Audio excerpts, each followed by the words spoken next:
أعوذ بالله من الشيطان الرجيم بسم الله الرحمن الرحيم الحمد لله رب العالمين وبه نستعين وهو المعين وصلى الله على محمد وأهل بيته الطيبين الطاهرين اللهم صل على محمد وآل محمد. Bienvenue à vous tous pour cette 14e et avant-dernière session de notre atelier de réflexion coranique 2020. Et oui, petit à petit, on s'approche de la fin. J'étais en train de me dire qu'au bout de 4 ans, ça y est, on a atteint la fin d'un cycle. Et justement, la 3e partie de ce programme de cette année, quelque part, montre cette fin de cycle et cet accomplissement, puisque le fait de laisser la parole totalement et complètement à des intervenants qui ont participé tout au long de ces années à ces ateliers de réflexion coranique et qui ont pris cette méthodologie de compréhension du Coran à travers les différentes traductions, à travers la sémantique, à travers la méthode Coran par Coran.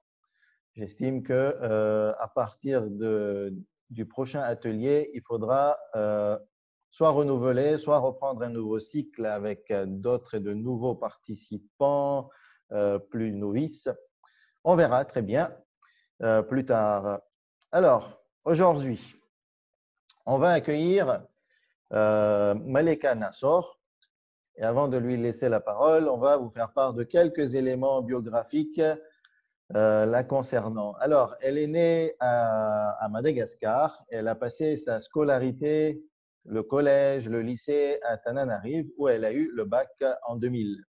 Ensuite, elle est partie en Inde, à Bangalore, il me semble, où elle a passé 3 ans dans la programmation en informatique. Et après s'être mariée, elle s'est installée maintenant depuis peut-être 10 ans, plus de 10 ans à La Réunion. Et tout au long de sa jeunesse et de sa vie, elle a participé à différents projets islamiques. Donc, elle a travaillé en tant que créatrice de programmes à la radio RVS. Elle a été rédactrice du magazine Al-Hikma. Elle a participé à beaucoup de travaux de traduction, que ce soit en termes d'articles islamiques ou de livres. Un de ses livres est très connu, c'est celui de Dr Ammar Nakshwani, publié par les éditions Al-Buraq, qui a été publié il y a 4-5 ans, il me semble. Et elle a aussi participé à des travaux de Inour. Une de ses traductions, Inch'Allah, va être prochainement et bientôt publiée par les éditions Bouki, Inch'Allah. Elle a enseigné, elle enseigne toujours ponctuellement dans la madrasa, etc., etc. Bon, je ne vous cite pas tous ces projets. Et enfin, comme le dit son mari, Mohamed Abbas, elle est férue de pâtisserie. Et peut-être vous la connaissez aussi à travers ses gâteaux. Très bien. Je lui laisse la parole. Alors, c'est fait. Salam alaikum. Alaykoum salam wa rahmatullah. On m'entend bien? On vous entend bien. D'accord. Donc, je vais allumer ma vidéo et faire un partage d'écran. Très bien. C'est bon pour le partage d'écran? C'est bon. On voit très bien l'écran, donc c'est OK. OK, donc je commence. Bismillahirrahmanirrahim. Mon thème aujourd'hui, c'est être reconnaissant envers Allah subhanahu wa ta'ala. Pour choisir les versets, j'ai pris une approche un peu particulière. Une fois en lisant le Coran, je me suis rendu compte qu'Allah subhanahu wa ta'ala parle assez régulièrement du fait d'être reconnaissant. J'ai donc eu envie d'étudier le sujet un peu plus en profondeur. J'ai donc fait une recherche dans la traduction du Coran de Hamidullah Révisé du mot reconnaissant. J'ai trouvé une 60aine de versets où le mot reconnaissant apparaît. Et je les ai tous répertoriés. Ensuite, j'ai décidé d'aller voir quel était le mot arabe équivalent. Je souhaitais vérifier si c'est la même traduction qui était attribuée à plusieurs mots, comme c'est le cas parfois, ou s'il s'agissait du même mot qui revenait à chaque fois. mais j'ai découvert que la racine shakara ou shukr, comme on a l'habitude de l'entendre, était la seule qui apparaissait. Pour moi, le mot shukr a toujours voulu dire merci. Merci ou remercier, et non reconnaissant ou reconnaissance. Or, ces deux mots ne veulent pas exactement dire la même chose. Et cela donc a soulevé d'autres questions. Est-ce que dans d'autres traductions, on utilise reconnaissance ou remercier pour traduire la racine shakara? Je suis donc allée voir la traduction de Fakri, de Chebel, de Blacher et de Denise Masson. Je n'ai pas vérifié tous les versets, mais quelques-uns seulement. Et à chaque fois, je suis tombée sur le mot reconnaissant. Je ne me suis donc pas attardée là-dessus. Puis, une autre question s'est soulevée. Est-ce que le mot remercier apparaît dans le Coran? Si oui, quel est le mot arabe qui a été traduit par remercier? Dans la traduction de Hamidullah révisée, j'ai découvert que le mot remercier a été utilisé 2 fois dans la sourate Al-Baqarah et qu'encore une fois, c'est la racine shakara qui apparaît. Après avoir assouvi ma curiosité autour de ce mot, il fallait que je fasse le choix des versets pour mon analyse d'aujourd'hui, puisqu'il n'est pas possible de voir une 60aine de versets au cours d'une session de 25 minutes. Et ce fut vraiment difficile. En parcourant tous ces versets, je me suis rendu compte qu'on pouvait en fait les regrouper en sous-parties. Chaque sous-groupe exprimant une même idée autour de la reconnaissance, mais avec quelques différences.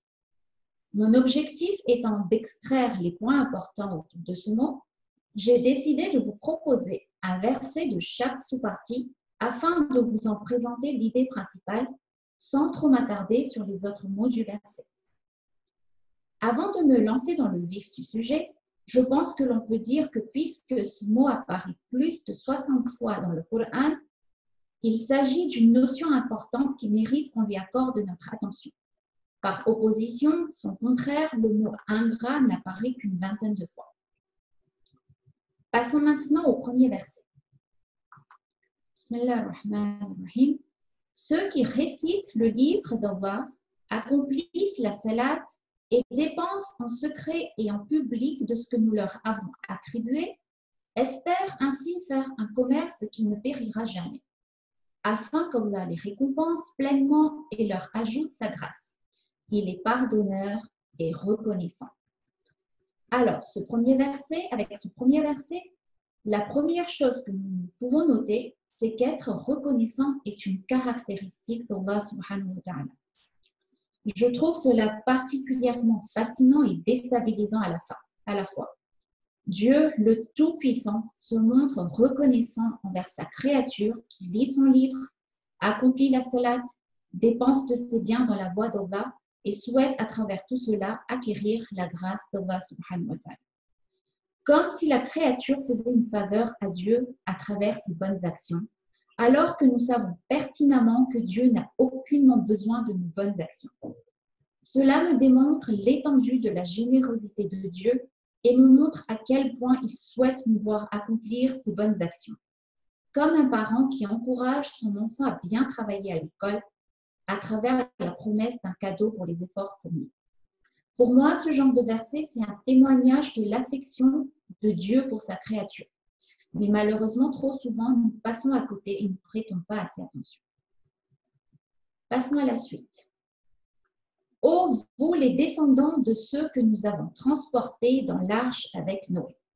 Celui-ci était vraiment un serviteur fort reconnaissant.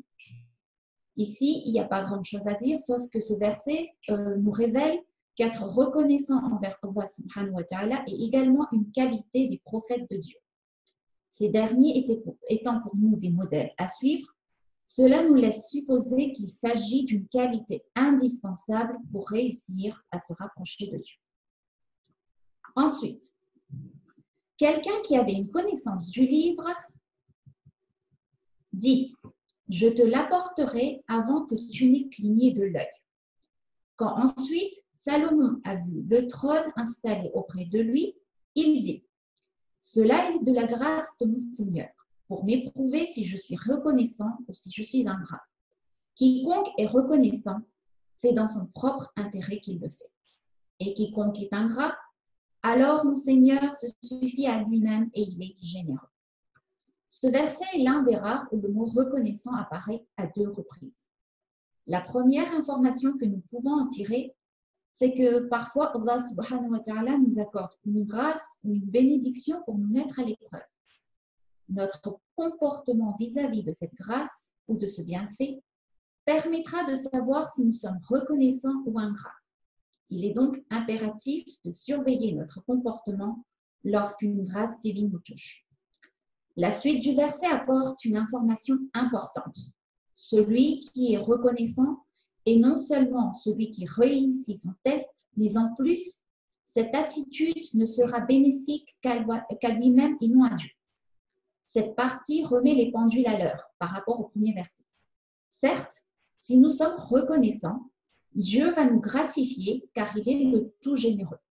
Mais cela ne veut absolument pas dire que nous faisons à Dieu une quelconque faveur et qu'il va en tirer profit. L'expression « Mon Seigneur se suffit à lui-même » nous le fait bien comprendre. Ensuite, tout au contraire, adore Allah seul et sois du nombre des reconnaissants. Ce verset me laisse entendre que l'acte d'adoration d'Allah ne suffit pas. Il faut également lui témoigner notre reconnaissance que les deux vont de pair. L'ordre vient explicitement d'Allah subhanahu wa ta'ala. Il ne s'agit plus d'une qualité que l'on doit essayer d'acquérir, cela devient une obligation. Maintenant que j'ai compris l'importance du fait d'être reconnaissant vis-à-vis d'Allah subhanahu wa ta'ala, une autre question me vient à l'esprit. Quelles sont les choses pour lesquelles je dois être reconnaissante? Grâce au verset recensé, j'ai répertorié 3 catégories pour lesquelles je dois être reconnaissante. Alors, la première catégorie. Et Allah vous a fait sortir des ventres de vos mères, dénués de tout savoir, et vous a donné vie, les yeux et les cœurs, entre parenthèses l'intelligence, afin que vous soyez reconnaissants. À travers ce verset, je me rends compte que je dois être reconnaissante vis-à-vis de Dieu pour m'avoir donné la vie, avec les 5 sens qui me permettent de percevoir le monde, mais également pour ma capacité de réflexion et d'intellect qui me permet de connaître mon Seigneur et mon Créateur. Grâce à toutes ces capacités, l'homme est en mesure d'accomplir des choses incroyables et d'évoluer continuellement tout au long de sa vie, que ce soit sur le plan matériel ou spirituel. Sans toutes ces capacités, la vie de l'homme serait bien fade et triste, alors que grâce à cela, l'homme transforme tout ce qu'il touche, parfois positivement et malheureusement trop souvent négativement. Passons à la suite.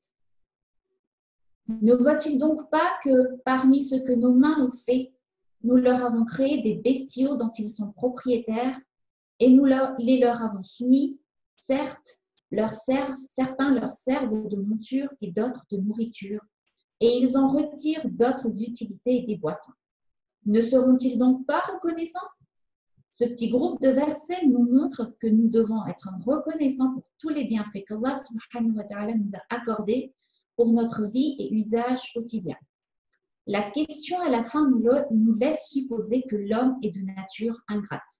Malgré tous les bienfaits et toutes les bénédictions dont il bénéficie de son Seigneur, il est incapable de se montrer reconnaissant, à tel point que cela provoque une sorte de stupéfaction chez Dieu. Comment l'homme peut-il faire preuve d'autant de mauvaise foi? Enfin, ces jours sont le mois de Ramadan au cours duquel le Coran a été descendu comme guide pour les gens et preuve claire de la bonne direction et du discernement. Donc, quiconque d'entre vous est présent en ce mois, qu'il jeûne.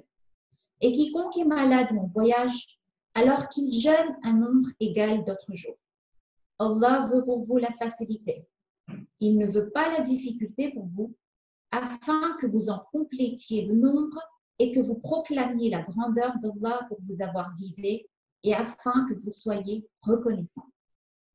Enfin, grâce à ce verset, je me rends compte que je dois être reconnaissante envers mon Seigneur pour sa guidance. Une fois qu'il m'a créé et envoyé sur terre, qu'il m'a octroyé un nombre incalculable de bienfaits, il ne m'a pas abandonné à mon sort. Il m'a également donné la possibilité de suivre la bonne direction afin de m'élever spirituellement, de me rapprocher de lui, de mieux le connaître et de ne pas se contenter d'une vie qui ressemblerait à celle d'un animal. Mais ce n'est pas tout. Il dit qu'il nous a facilité la voie vers la réussite. S'il avait voulu, il aurait pu rendre les choses beaucoup plus difficiles et compliquées. Mais parce qu'il souhaite nous voir réussir, non seulement il nous a donné tous les outils nécessaires pour cela, mais il a également fait en sorte que cela soit à notre portée. Encore une fois, il s'agit d'un verset où Allah subhanahu wa ta'ala nous témoigne de son amour, mais la plupart du temps, nous n'arrivons pas à le voir. En tout cas, c'est ainsi que je perçois les choses. Nous nous devons donc d'être reconnaissants pour cette bienveillance divine à notre égard. Donc, si je résume, à travers cette soixantaine de versets, voilà les points importants qui ressortent. Être reconnaissant est une qualité d'Allah subhanahu wa ta'ala. Les prophètes d'Allah étaient toujours reconnaissants envers Allah et par leur attitude nous servent d'exemple. Il s'agit d'une qualité grandement appréciée par Allah subhanahu wa ta'ala, mais lorsque nous sommes reconnaissants envers Allah subhanahu wa ta'ala, c'est nous-mêmes qui en tirons profit. Que nous soyons reconnaissants ou ingrats, cela ne change rien pour Allah subhanahu wa ta'ala. Allah subhanahu wa ta'ala nous donne l'ordre de lui témoigner notre reconnaissance si nous croyons en lui. Et enfin, nous devons être reconnaissants pour les choses suivantes. La vie et les différentes aptitudes qui nous ont été octroyées pour vivre sur terre, les innombrables bienfaits matériels dont nous jouissons sur terre, la guidance divine et la facilité dans la voie de la guidance. Maintenant, la question qui se pose, c'est comment est-ce que je mets tout cela en pratique? Comment, concrètement, qu'est-ce que cela implique?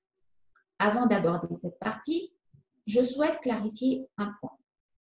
Pour moi, être reconnaissant est complètement différent de remercier. Un remerciement est un témoignage sincère de gratitude et constitue la première étape de la reconnaissance. On remercie pour un cadeau, mais on est reconnaissant lorsque l'on a bénéficié d'une faveur ou d'une aide. Lorsque l'on est reconnaissant, on se sent redevable. On éprouve beaucoup de respect pour la personne envers qui on se sent reconnaissante. Et cela implique une certaine attitude vis-à-vis du bienfaiteur. J'ai cherché dans le Coran une description explicite de ce qu'est une attitude reconnaissante, mais je n'ai pas trouvé. Je suis sûre qu'en faisant une étude approfondie, on pourrait trouver, mais mes capacités sont limitées, donc je ne me suis pas lancée dans cet exercice. Peut-être un jour, Inch'Allah. N'ayant donc pas trouvé de réponse qui saute aux yeux, j'ai cherché à adapter tout cela à ma compréhension personnelle. Je me suis demandé, si je devais témoigner ma reconnaissance à quelqu'un, qu'est-ce que cela impliquerait? Et j'en suis arrivée à la conclusion suivante. Être reconnaissant implique tout ce qui suit. Premièrement, dire merci et exprimer ma gratitude. Ensuite, reconnaître que j'ai bénéficié d'une faveur ou d'une aide de la part de telle ou telle personne et non pas m'attribuer le mérite ou l'attribuer à quelqu'un d'autre. D'utiliser ce que l'on m'a donné. Et même pour aller plus loin, je dirais faire bon usage de cette faveur ou de cette aide dont j'ai bénéficié. Et enfin, ne pas chercher de défauts et ne pas critiquer. Maintenant, pour mieux comprendre les points ci-dessus, je prends un exemple tout bête juste pour étayer mes propos. Ceux qui me connaissent savent que j'aime beaucoup pâtisser. Alors, mon exemple ne va pas les surprendre. Supposons qu'une amie souhaite récolter des fonds pour son association et que pour cela, elle organise une kermesse ou autre événement de ce genre et qu'elle me demande de prendre en charge le stand de gâteaux. J'accepte de l'aider et m'occupe de lui confectionner gratuitement tous les gâteaux dont elle aura besoin pour faire une vente fructueuse. Si je le faisais pour qu'elle me témoigne plus tard sa reconnaissance, quelles sont les choses auxquelles je m'attendrai? Tout d'abord, je voudrais qu'elle me remercie pour mes efforts. Ensuite, je m'attendrai à ce qu'elle dise à tout le monde que c'est moi qui ai réalisé tous ces gâteaux et je serais très vexée si elle s'attribuait le mérite ou si elles disaient que c'est quelqu'un d'autre qui les avait faits. Ensuite, je n'apprécierais pas si elles décidaient de ne finalement pas vendre mes gâteaux et de les distribuer gratuitement à ses proches, par exemple. Ils ne serviraient pas l'objectif initial. Ensuite, je serais encore plus vexée si elles décidaient de les jeter. Et enfin, le comble du drame, ce serait que je la surprenne en train de critiquer mes gâteaux autour d'elle en faisant des commentaires du genre « au lieu de faire comme ça, elle aurait dû faire comme ça ». Au lieu de mettre du nougat, elle aurait dû utiliser des fruits. Ou pire encore, ces gâteaux, ils n'étaient même pas bons. Et enfin, j'attendrai d'elle qu'un jour, elle me rende l'appareil. La fois où j'aurai à mon tour besoin de son aide. Donc, pour moi, être reconnaissant implique tout cela. Et si je transpose tout cela à Allah subhanahu wa ta'ala, ce n'est pas aussi simple. Déjà, avant de passer à l'étape consistant à exprimer ma reconnaissance envers Allah subhanahu wa ta'ala, je dois en premier lieu croire en lui et avoir un minimum de connaissances à son sujet, comme par exemple être conscient du fait qu'il est à l'origine de ma création et de tout ce qui m'entoure. Ensuite, je bénéficie de sa part de tellement de bienfaits que je ne suis même pas en mesure de les dénombrer. En plus, lorsque moi j'attends de la reconnaissance, c'est pour satisfaire mon ego qui a besoin qu'on le rassure et qu'on le flatte. Mais Allah subhanahu wa ta'ala n'a pas besoin de ça. Un des versets que nous avons vus nous a bien fait comprendre qu'il serait de mon propre intérêt de me montrer reconnaissante envers Allah subhanahu wa ta'ala. Une fois que j'ai assimilé tout ça, je peux dresser une petite liste non exhaustive de quelques pratiques à mettre en place dans la vie quotidienne. Je dois autant que possible remercier Allah subhanahu wa ta'ala pour tout ce qu'il m'a octroyé. La vie, les bienfaits, la guidance, à travers les doigts, les glorifications ou un sajda de remerciement après les prières quotidiennes. Sûrement l'étape la plus simple à mettre en place. Ensuite, je dois reconnaître que tout ce qui m'arrive de bien provient de lui. Que si j'ai réussi telle ou telle chose, ce n'est pas grâce à un tel ou par moi-même, mais c'est en premier lieu grâce à l'aide et à la bienveillance de mon Créateur, et que c'est lui qui a mis sur ma route telle chose ou telle personne pour m'aider à réussir, ou qui m'a octroyé la capacité de réussir ce que j'entreprends. Ensuite, je dois utiliser tout ce qu'il m'a donné pour aller de l'avant et me perfectionner. Je ne dois négliger aucun aspect de ma vie. Ma famille, mes proches, mes amis, mon corps, mon esprit. Parfois, on travaille tellement qu'on néglige et laisse de côté certains aspects de notre vie. Puis, je dois faire bon usage de tout ce dont j'ai à ma disposition. Et c'est sûrement l'une des choses les plus difficiles à faire à notre époque. Avec la société de consommation, on tombe facilement dans le gaspillage. Avec les réseaux sociaux, les séries et autres distractions, parfois on fait mauvais usage de son temps, où on passe trop de temps à travailler et on ne passe pas assez de temps à prier, à méditer ou tout simplement avec sa famille. Il y a également l'esprit parfois qu'on oublie de nourrir. À partir d'un certain âge, on pense qu'on n'a plus besoin d'acquérir du savoir. Parfois, on néglige complètement son physique. On se nourrit n'importe comment. Un nombre incalculable de choses sont à prendre en compte. Pour s'en sortir, il faut régulièrement se remettre en question, évaluer les domaines où l'on doit s'améliorer pour mieux gérer les choses. Ensuite, je dois aussi placer ma confiance en Dieu et éviter de me plaindre lorsque quelque chose de négatif m'arrive. Enfin, négatif à mes yeux. Allah subhanahu wa ta'ala est le mieux placé pour savoir ce dont j'ai besoin ou pas. Et même si je n'ai pas toujours ce que je veux, j'ai des millions d'autres raisons pour lesquelles je peux être reconnaissante. C'est également l'une des choses les plus difficiles à accomplir. C'est facile d'être reconnaissant quand tout va bien, mais quand un malheur arrive, cela devient plus difficile. Et je me dis que je dois garder en tête un paragraphe du doigt Abu Hamza al-Thamali enseigné par notre 4e imam. Nous ne savons quoi remercier. Est-ce la beauté que tu répands ou la laideur que tu couvres? Est-ce la grandeur des épreuves que tu nous as infligées et des difficultés rencontrées ou les nombreux dangers dont tu nous as secourus et sauvés? Enfin, pour le dernier point, je ne suis pas en mesure de rendre l'appareil à Dieu. Je l'ai bien compris, Dieu n'a pas besoin de moi. Toutefois, À mon avis, prendre une infime partie de tout ce que Dieu m'a donné consisterait à consacrer une partie de mon temps, de mon savoir et de mes biens à sa cause. Même si je ne suis pas Ayatollah Khomeini, Allama Tabatabai et autres grands savants de renom, dès que j'en ai l'occasion, je dois encourager mon entourage à se rapprocher de Dieu. Je ne dois pas rater l'opportunité de partager mes connaissances. Dès que je peux, je dois aider mon prochain. Pour cela, bien entendu, il faudrait que j'en sache moi-même un minimum. Bref, sur le papier, comme ça, cela semble facile, mais il s'agit de tout un programme et d'un combat journalier. Tous les jours, il s'agit de se battre contre soi-même pour ne pas tomber dans l'ingratitude et cela devient finalement une philosophie de vie que l'on finit par adopter et tous les jours, on essaie de faire de son mieux. Et on se rend compte qu'un des avantages de cette tentative de témoigner sa reconnaissance à Dieu est que cela nous aide à être plus sincères dans nos actes vis-à-vis de Dieu.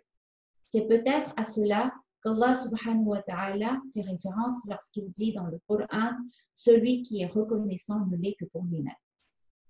Je finis ma petite analyse par une question que je me pose mais à laquelle je ne donne pas de réponse.